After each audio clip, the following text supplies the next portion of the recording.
반갑습니다.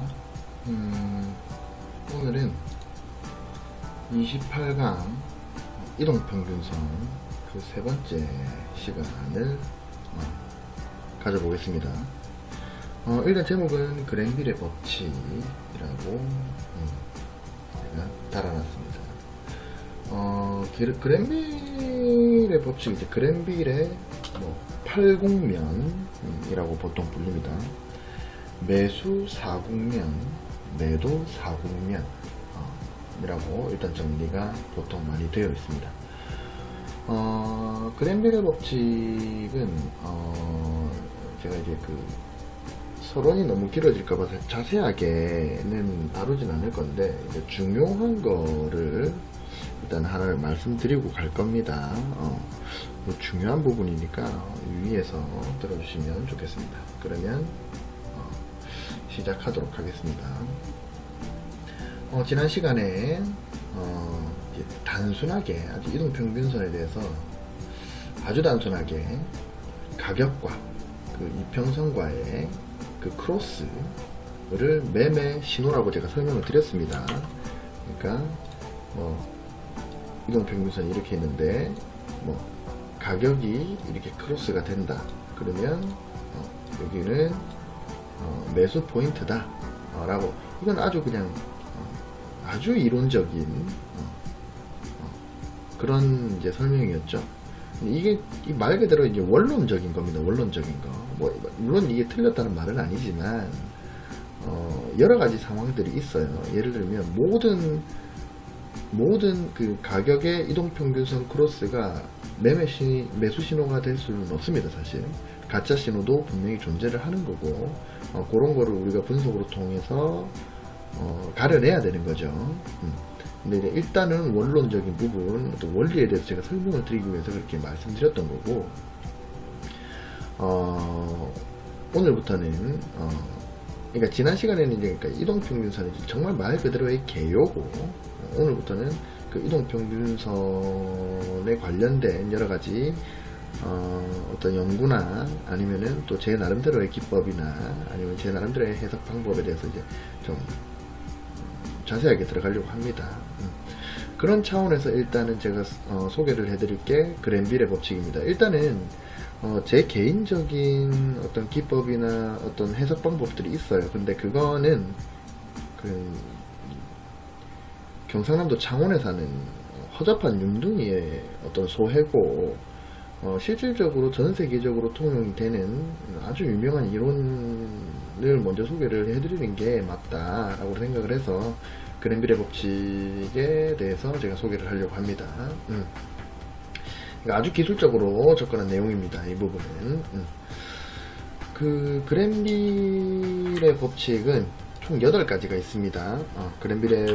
보통 그랜빌의 법칙 또는 그랜빌의 팔법칙 이렇게 얘기를 합니다.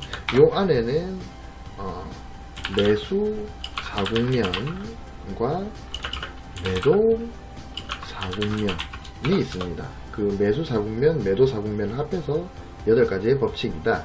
이렇게 정리를 하겠습니다.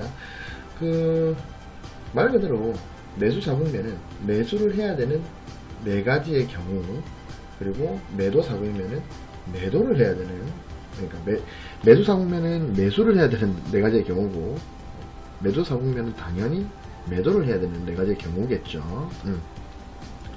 이 법칙은 이제 그랜빌이 1960년에 정리를 한 법칙이다. 여러분들 그랜빌에 대해서 자세하게는 잘 아시는 분들도 있고 모르시는 분들도 있겠지만, 이분이 어마어마한 성공을 거두신 분입니다. 이분이 OBV도 만드셨고, 이동평균선으로 어떤 기술적 분석을 통해서 매수와 매도를 하는 그런 매매 시점, 그 포인트에 대해서도 충분히 연구를 하시고 정리하셔서 발표를 하신 분이, 이분이 상당한 성공을 거두셨습니다. 물론 말년에는 큰 실수를 한번 하셔가지고 월가에서 좀 쓸쓸하게 은퇴를 하시긴 했지만, 그럼에도 불구하고 이분이 세운 업적이나 남기신 발자취가 어마어마합니다. 참고적으로 저는 이분의 그랜빌의 팔법칙과 그 다음에 OBV를 상당히 사랑하는 사람이고 그리고 그거를 제가 매매하는데 상당히 많이 이용을 합니다. 여하튼간에 이분이 1960년에 정리를 한 법칙이다. 근데 여기서 이제 중요한 거 하나 알려드리려고 합니다. 아까 제가 말씀드렸던 중요한 부분, 꼭 알고 넘어가셔야 되는 부분이 있다. 제가 일단 구글을 한번 켜볼게요. 구글에서 그랜빌 법칙이라고 제가 검색을 해보겠습니다. 그러면은 뭐 여러 뭐 블로그나 어떤 그 자료들이 뜨죠. 뜨는데 제가 한번 찍어볼게요. 이거는 네이버 블로그입니다. 그랜빌의 법칙이라 그러는데 봅시다 한번 뭐라고 되어 있는가.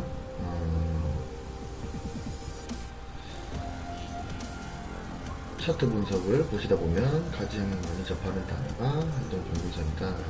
이렇게 표기를 하는데 국내 계좌일수록 5일이므로 5일선은 22선은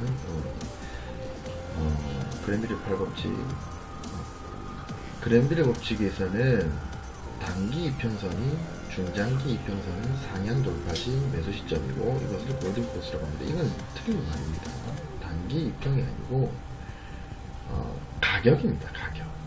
단기가 중장기 이평을 상향 돌파했다고 그랜빌 법칙에서는 매수를 의견을 내는 게 아니라 가격이 이평선을 돌파했을 때입니다.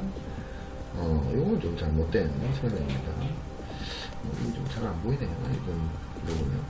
그러니까 이게 제가 뭘 말씀드리려고 그러냐면 그 그랜빌 법칙이라고 하는데 잘못된 그 블로그나 잘못된 설명들이 엄청 많아요. 누가 그걸 바로 잡아주지 않습니다.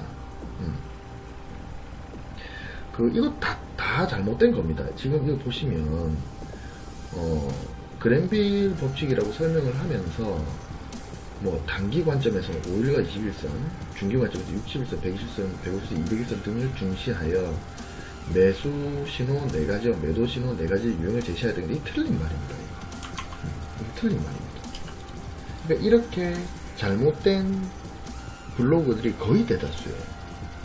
근데 아무도 여기에 대해서 뭐 얘기해주지 않습니다. 그래서 여러분들이 그 그랜빌의 법칙에 대해서 공부를 하시려고 하다 보면 틀린 정보, 틀린 이론에 대해서 공부를 하시는 경우가 많습니다. 다 틀린 겁니다. 그래서 제가 이걸 좀 설명을 제대로 드리려고 합니다. 그 그랜빌의 법칙은 이렇게 5일선, 21선, 60일선, 120일선, 150선 이게 아니에요. 이게 아닙니다. 거의 다 이런 식으로 나오거든요.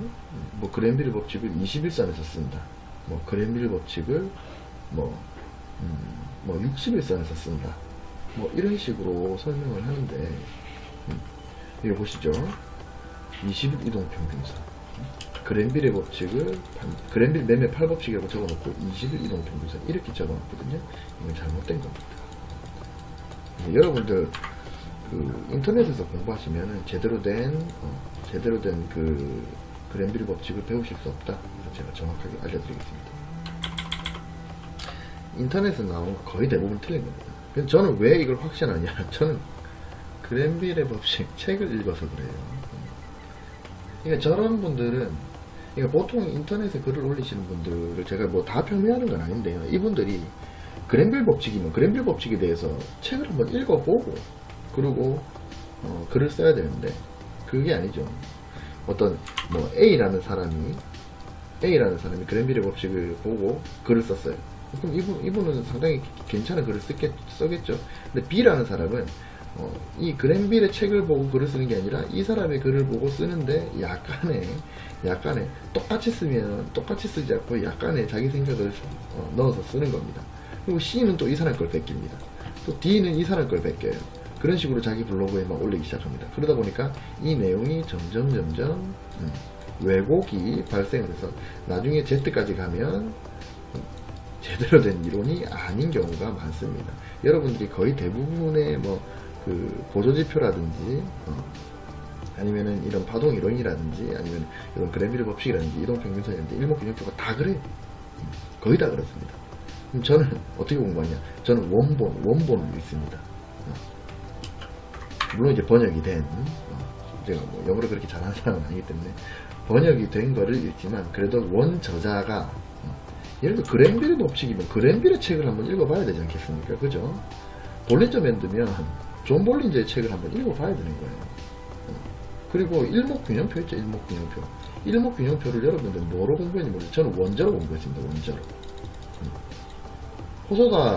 호소다 고이치가 지은 원저를 그 이동 박사가 감수한 그 원저가 있습니다. 원저.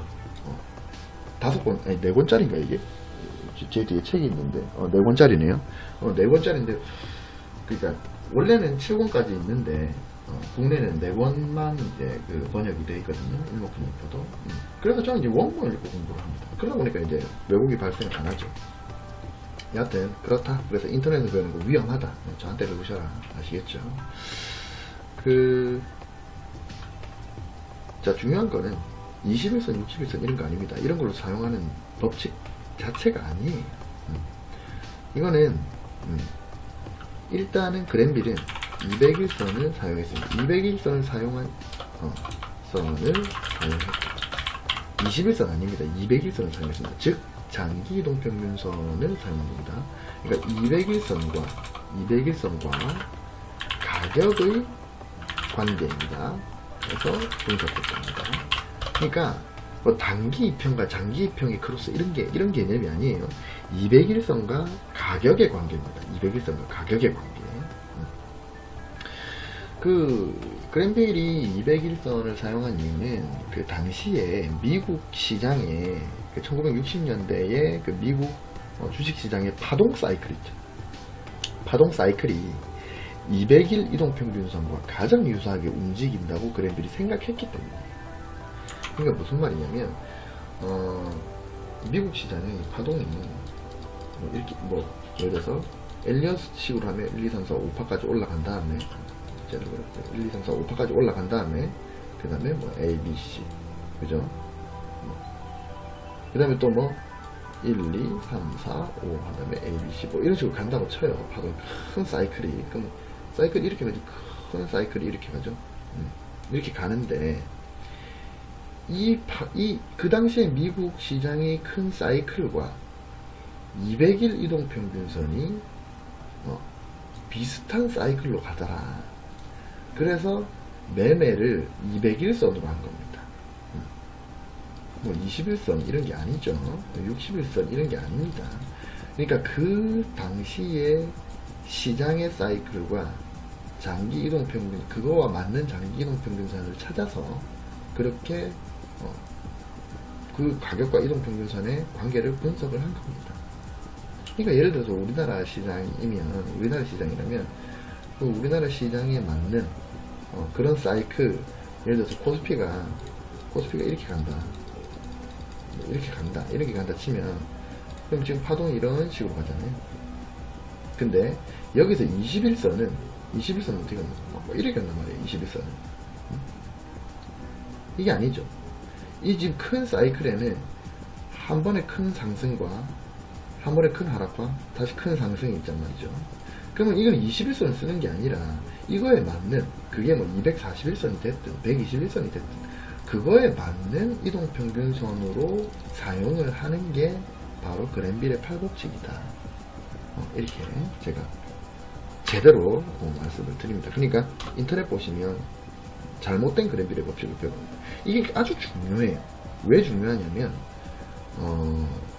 제가 이제 매수 국면을 하나하나 소개를 드리면서 이게 왜 21선과 60일선은 그게 안 되는지에 대해서 제가 설명을 드리도록 하겠습니다. 일단 그래서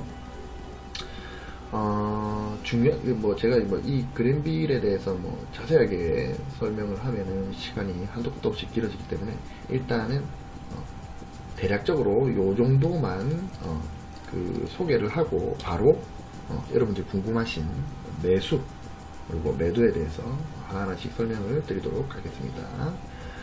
일단은 첫 번째 매수 1국면, 매수 1국면이라는 거를 제가 설명을 드리겠습니다. 일단은 제가 그림부터 먼저 그려놓고 설명을 드릴게요. 이거는 그랜빌이 말할 때는 201선이었습니다. 201선. 근데 저는 굳이 꼭 우리나라 시장에서, 아니 비트코인 시장에서, 아니 우리나라 주식 시장에서 굳이 201선을 쓴다기보다는 약간 원론적으로 장기 이동 평균선, 적어도 뭐 200일 이상, 200일선, 241선, 224일선, 주식 단편이 말하는, 아니면은 뭐 300일선, 이렇게 아주 장기 이동 평균선에서 사용을 해야 된다. 자, 요게 예를 들어서 241선이라고 생각해 봅시다. 이렇게 일단 생긴 것부터 먼저 그릴게요. 이렇게 하고, 그 다음 제가 가격을 그릴 거예요. 가격은 파동으로 그리겠습니다. 가격이 이렇게 하다가, 자, 이렇게 돌파를 하는 요 자리가 매수 1국면입니다.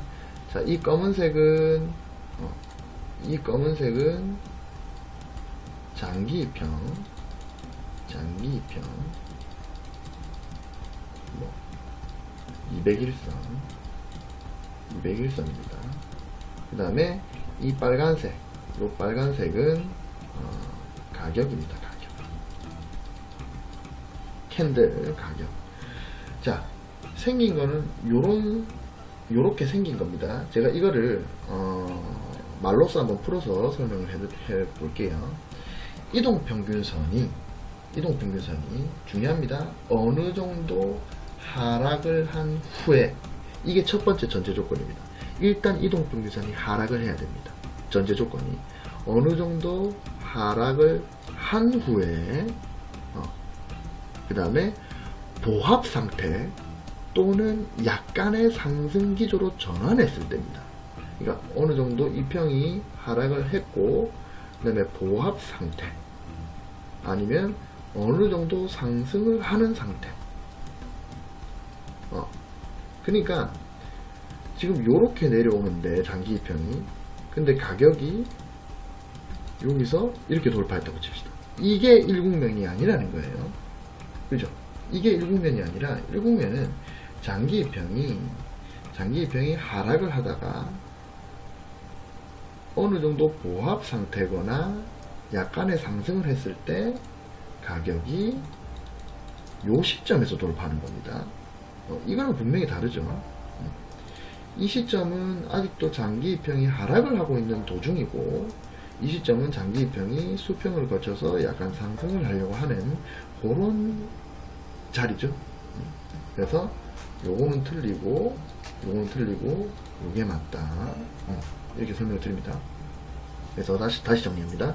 매수 1국면은 이동평균선이 어느 정도 하강을 한 후에, 이게 첫 번째입니다. 보합 상태 또는 약간의 상승 기조로 전환했을 때 이 가격이 그 이동평균선을 아래에서 위로 분명하게 크로스할 때입니다. 분명히 크로스할 때. 그러니까 이게 찌질하게 여기서 뭐 왔다 갔다 막 이렇게 저항을 막 받는 상태가 아니라 완벽하게 넘어설 때, 그때가 매수 1국면이다. 그리고 이 국면은 아주 전형적인 골든 크로스고 아주 강력한 매수 신호입니다. 아주 강력한 매수 신호라고 제가 말씀드렸습니다. 요거는 무조건 들어가야 되는 자리다.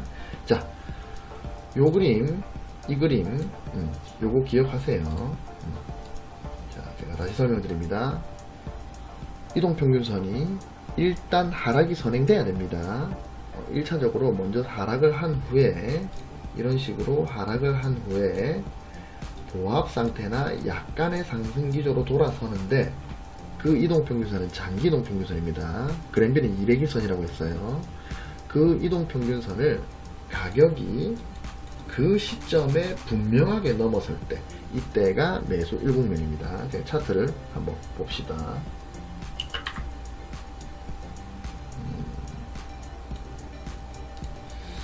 차트를 한번 보도록 하겠습니다.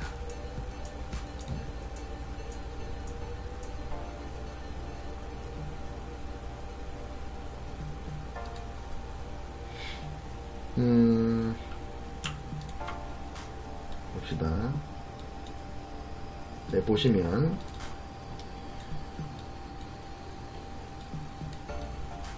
요 자리가 바로 매수 1국면의 자리입니다. 이 자리가 매수 1국면의 자리인데 보시면 장기 이거 지금 241선이거든요. 241선이 하락을 먼저 합니다. 하락이 선행돼야 된다 그랬어요.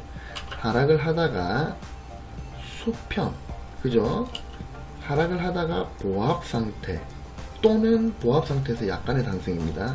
이 자리는 보합 상태죠. 그러니까 각이 이동평균선이 이렇게 내려오다가 이렇게 된 상태예요.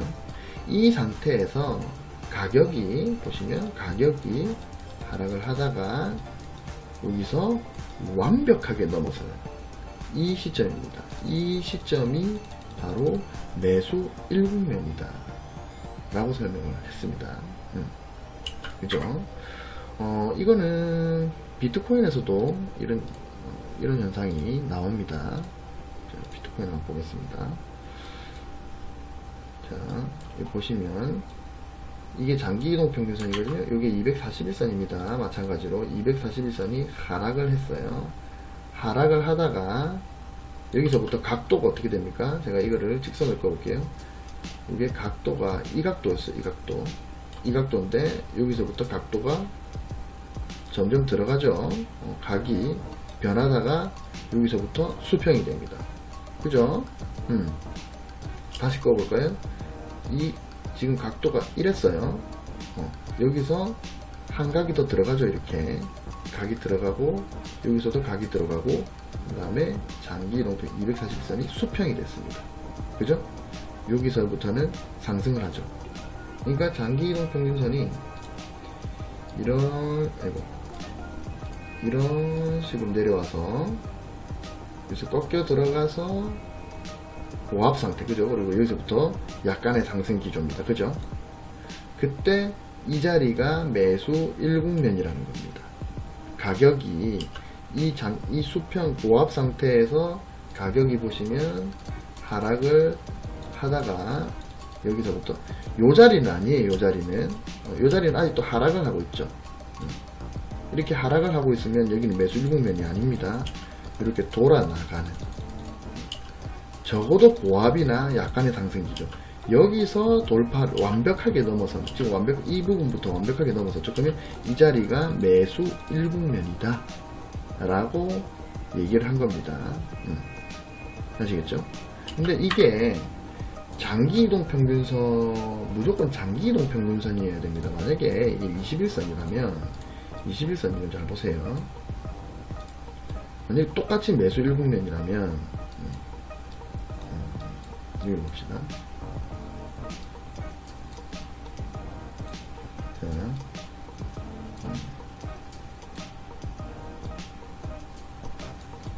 어디를 볼까요? 이게 21선이라면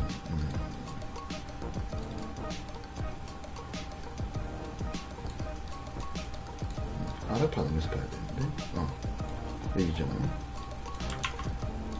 장기간 하락을 했고 자, 여기서 수평입니다. 그죠? 수평에서 지금 이제 보합 상태로 왔는데, 자, 여기서 만약에 21선에서 통용이 된다면 여기가 매수 1국면이 되죠? 근데 어떻게 됩니까? 이게 그대로 빠져버립니다. 그죠? 이게 왜 이런 현상이 벌어지는가? 21선은 단기선이란 말이죠.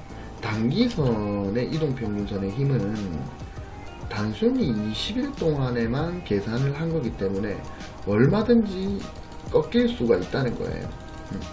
근데 이게 이게 장기평, 그렇기 때문에 매수 1국면이 통용이 안 되는 겁니다. 언제라도 꺾일 수 있기 때문에 약간의 아주 약간의 어떤 그 수급의 영향을 받아서 금방금방 꺾일 수가 있다는 거예요. 근데 장기평이라는 거는요, 장기평이 이렇게 돌아 나간다는 거는 이게 240일간의 계산에서 나오는 거거든요. 지금 여기서부터 만약에 돌아 나온다 칩시다. 그러면은 적어도 240일,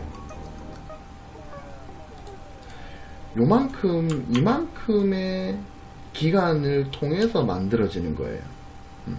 그리고 여기가 가격이 올라가는데 지금 이 가격이 계산에 들어가고 앞에 가격이 빠지는 거죠. 그 대추세의 전환을 볼 수 있는 이동평균선이라는 거예요. 그래서 요 그랜빌 법칙은 언제든지 만약에 단기일평을 쓴다면 단기일평은 언제든지 단기적으로 어떠한 힘에 의해서 일평이 꺾일 수 있기 때문에 그 신뢰도가 상당히 낮아집니다. 그랜빌 법칙.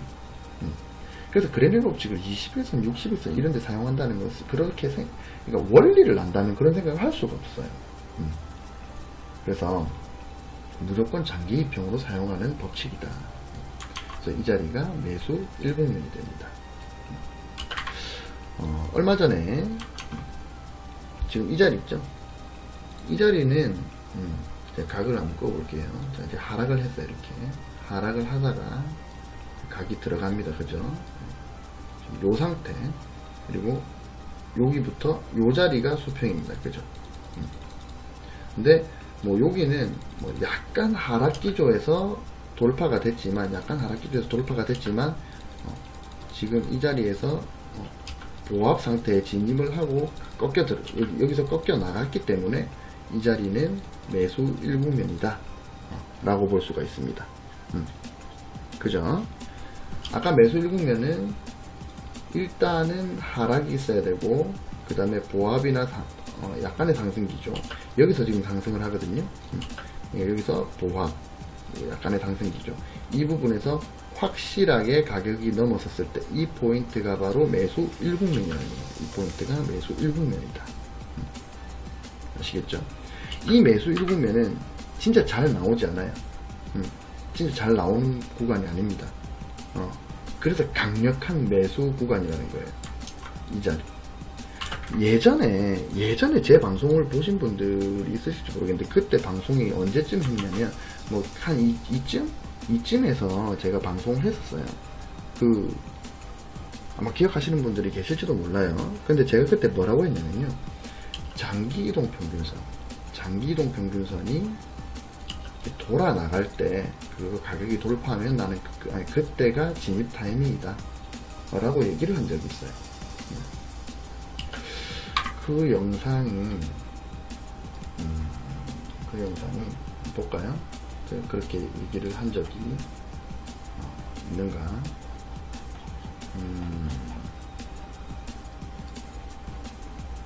예전에, 아주 예전에 제가 방송을 한 내용이거든요.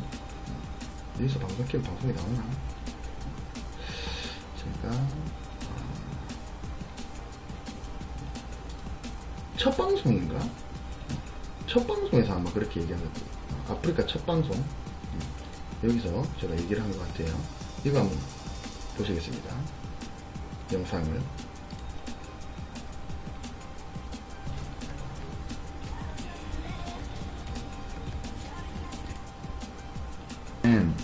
그런 기법들이 대부분 주식단체한테 엄청 이 하락장에서 그 월가의 전문가라는 사람, 제가 뭔가 이렇게 많은 얘기를 했어요 이때. 근데 제가 그때 뭐라고 설명을 드렸냐면, 그리고 노란색에서 빨간색 색깔 바뀌는 거, 이게 20일 이동평균선 이 자리였거든요. 하여튼 그 다음에 여기서 봅시다. 그게 이동평균선이랑 관련이 있어요. 제가 이 평을 설명하는 피라미드예요. 좌상단이 꼭지점이 있는 피라미드. 이 피라미드에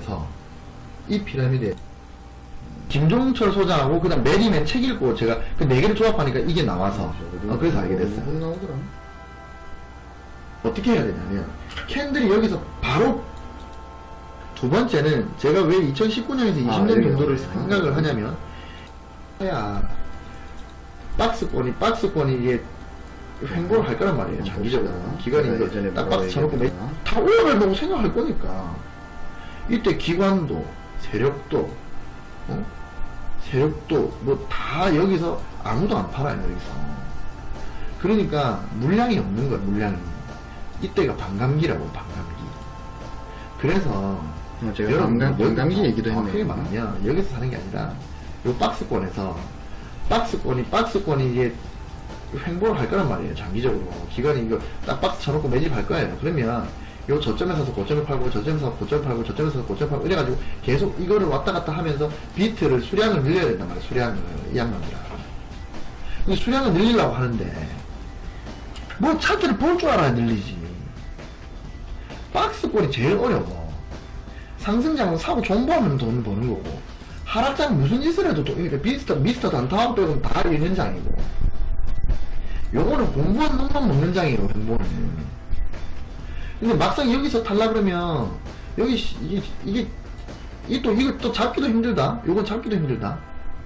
그래서, 저점 박스권일 때, 이때, 이거를 횡명목을 횡명해야 되잖아요. 그러면, 여기서 최대한 좀 수익을 좀 올려야 돼요. 공부하셔야 돼. 무슨 말인지 알겠죠? 뭐가 나올 수도 있거든.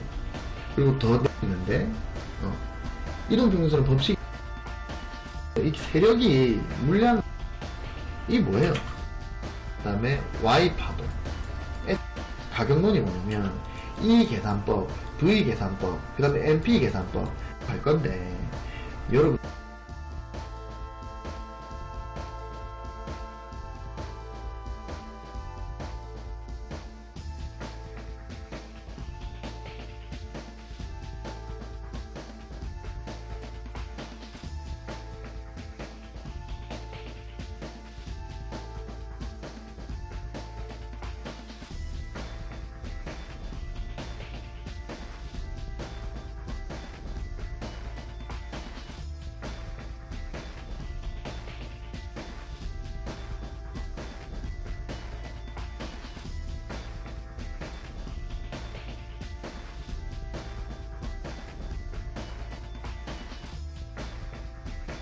아이고 마이크 꺼졌었네.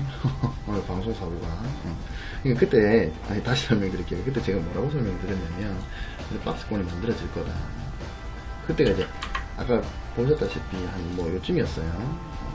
뭐 이쯤이었는데 이게 장기 입형이 이런 식으로 돌아갈 건데 언젠가는 이렇게 돌아갈 건데 이 돌아갈 때 요 밑에서 박스권이 만들어질 거다. 이게 이제 이게 이렇게 돌아간다면 이런 식으로 해가지고 여기서 박스권이 만들어질 거다.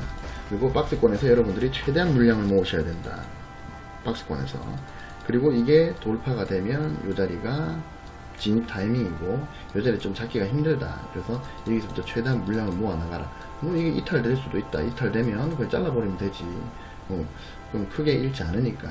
그리고 또 만약에 이게 이탈이 되면 또 이게 또 어느 정도 밑에서 또 박스권이 만들어질 거다.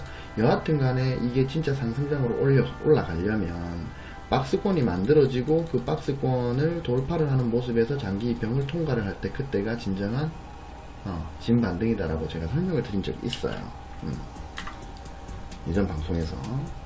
이게 아니나 다를까 그때 당시가 뭐 이쯤에서 방송을 했을 텐데 역시 박스권이 만들어지고 여기서 누군가가 매집을 하고 그 다음에 박스권을 돌파를 하면서 장기병을 돌리고 여기가 매수 타이밍 이러면서 진반등이 시작되는 거죠.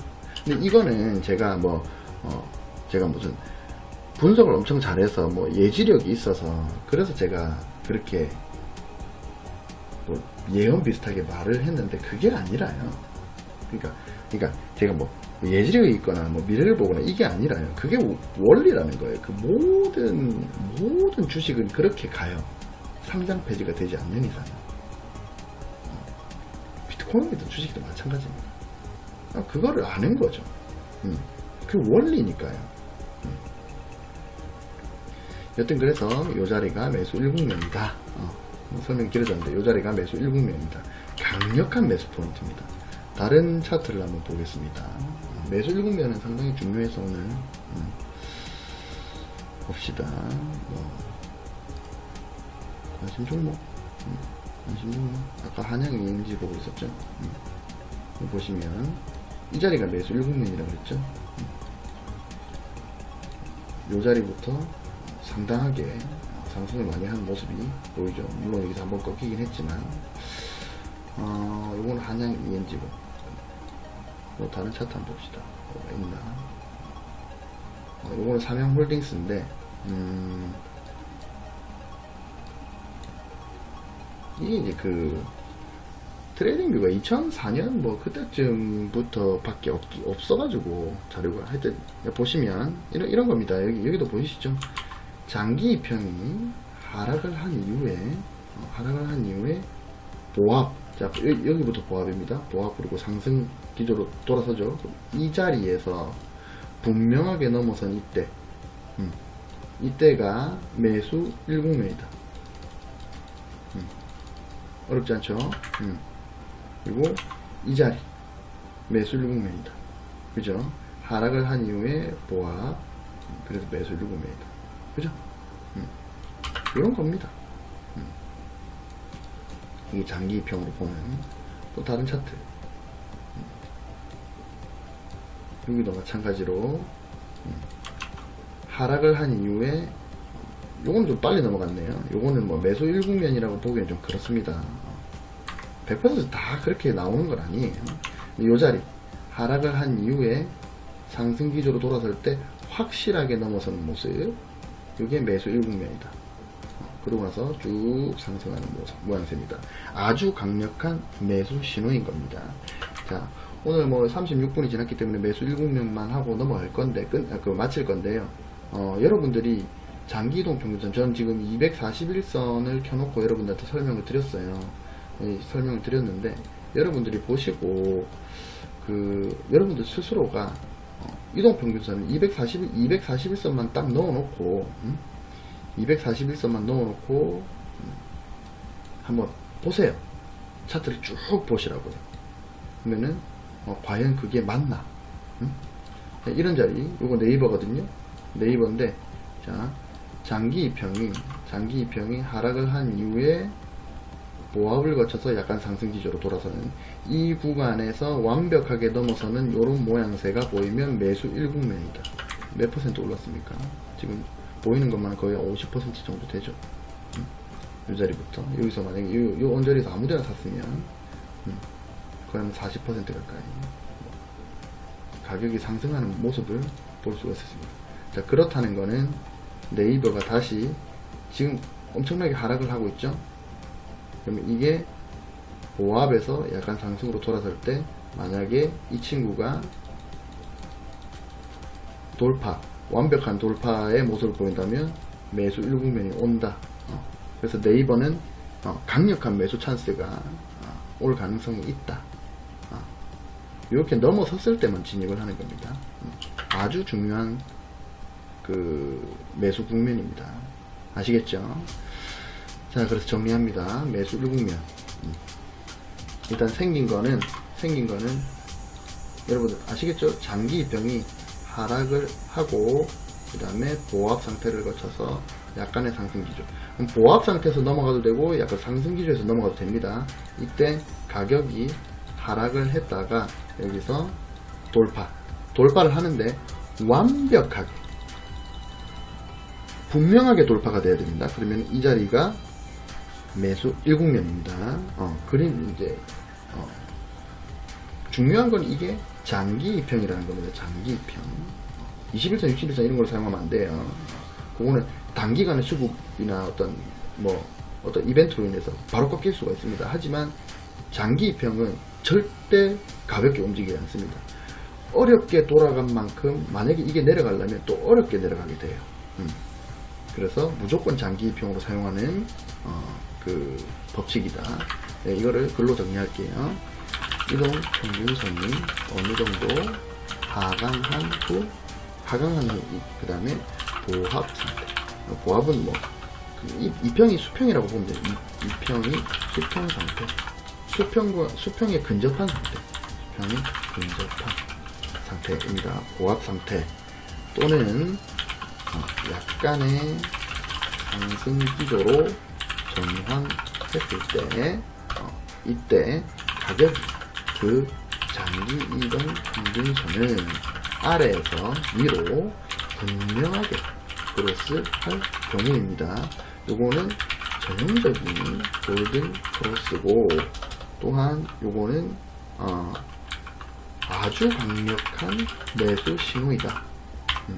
아시겠죠? 여기서 주요 포인트는 첫 번째, 장기 이동 평균선의 하락이 선행되어야 한다. 이겁니다. 자, 두 번째, 장기 이동 평균선이 정지, 요거는 보합을 나타내는 겁니다. 보합, 수평, 보합이나 상승세 전환의 모습이 보여야 한다. 이게 두 번째. 그리고 세 번째, 이후 가격이 장기이동 평균선, 장기이동 평균선이 아래에서 위로 분명한 크로스가 있어야 한다. 이 세 개가 충족이 될 때 그랜빌의 매수 4국면 중에 가장 강력한 매수 포인트, 즉 매수 1국면이 되는 겁니다. 그랜빌의 매수 1국면은 상당히 중요한 부분이기 때문에 제가 계속 같은 말을 반복해 나가면서 조금 길게 얘기를 했습니다. 40분 동안 들으신다고 고생 많으셨고요. 다음 시간에는 매수 2국면, 시간이 되면 매수 3국면 이런 식으로 계속 넘어가도록 하겠습니다. 고생하셨습니다. 잘 자요. 안녕.